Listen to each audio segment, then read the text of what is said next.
update ng bayan, maasahan anumang panahon. Magandang oras po sa ating lahat, narito na ang latest update sa lagay ng ating panahon ngayon at sa susunod na 24 oras. Lumakas na bilang bagyo ang low pressure area na nasa silangan ng Mindanao nitong mga nakaraang araw at pinangalanan na ito ng pag-asa bilang bagyong Kirubin. Huli itong namataan sa layong 215 km silangan timog silangan ng Davao City. Taglay ang lakas ng hangin na umaabot sa 45 km per hour malapit sa gitna at pagbugsong umaabot sa 55 km per hour. Sa ngayon ay kumikilos ito ng timog-timog kanluran ng mabagal.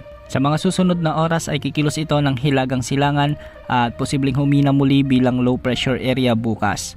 Dahil nga dito, nakakaapekto na ang mga pag-ulan at may mga pagbugso ng hangin dulot ng bagyong Kirubin sa may Davao Oriental.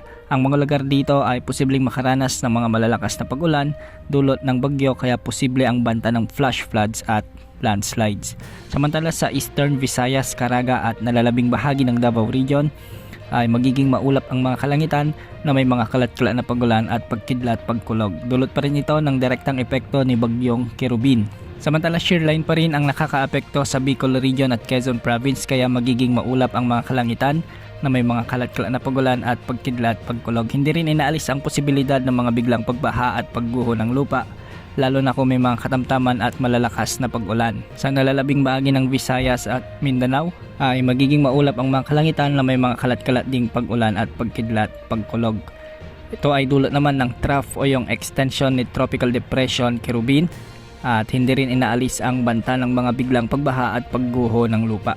Samantala sa Cagayan Valley, Cordillera Administrative Region at Aurora ay northeast monsoon o amihan naman ang magdudulot ng maulap na kalangitan na may mga kasamang pag-ulan. Dahil nga dito, hindi rin inaalis ang banta ng mga biglang pagbaha at pagguho ng lupa, lalo na kung may mga katamtaman at minsan ay malalakas na pag-ulan. Samantalang sa Metro Manila at nalalabing bahagi ng Luzon ay magiging bahagyang maulap hanggang sa maulap pa rin ang mga kalangitan na may mga isolated light rains o kalat-kalat na mahihinang pag-ulan, dulot pa rin ng umiiral na amihan.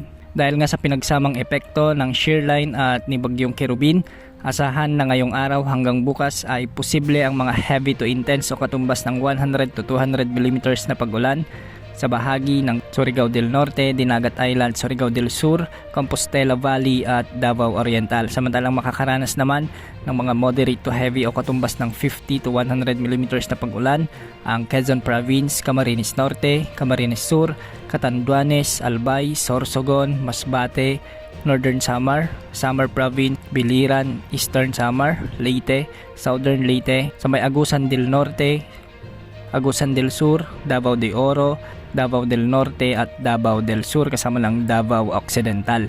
Pinag-iingat natin ang ating mga kababayan dito dahil posible ang banta ng mga biglang pagbaha at pagguho ng lupa. Samantala nakataas na ang Tropical Cyclone Wind Signal number 1 dahil kay bagyong Kirubin sa Davao Oriental. Yan mo lang update sa lagay ng panahon. Ito po ang weather update ng bayan, maasahan anumang panahon.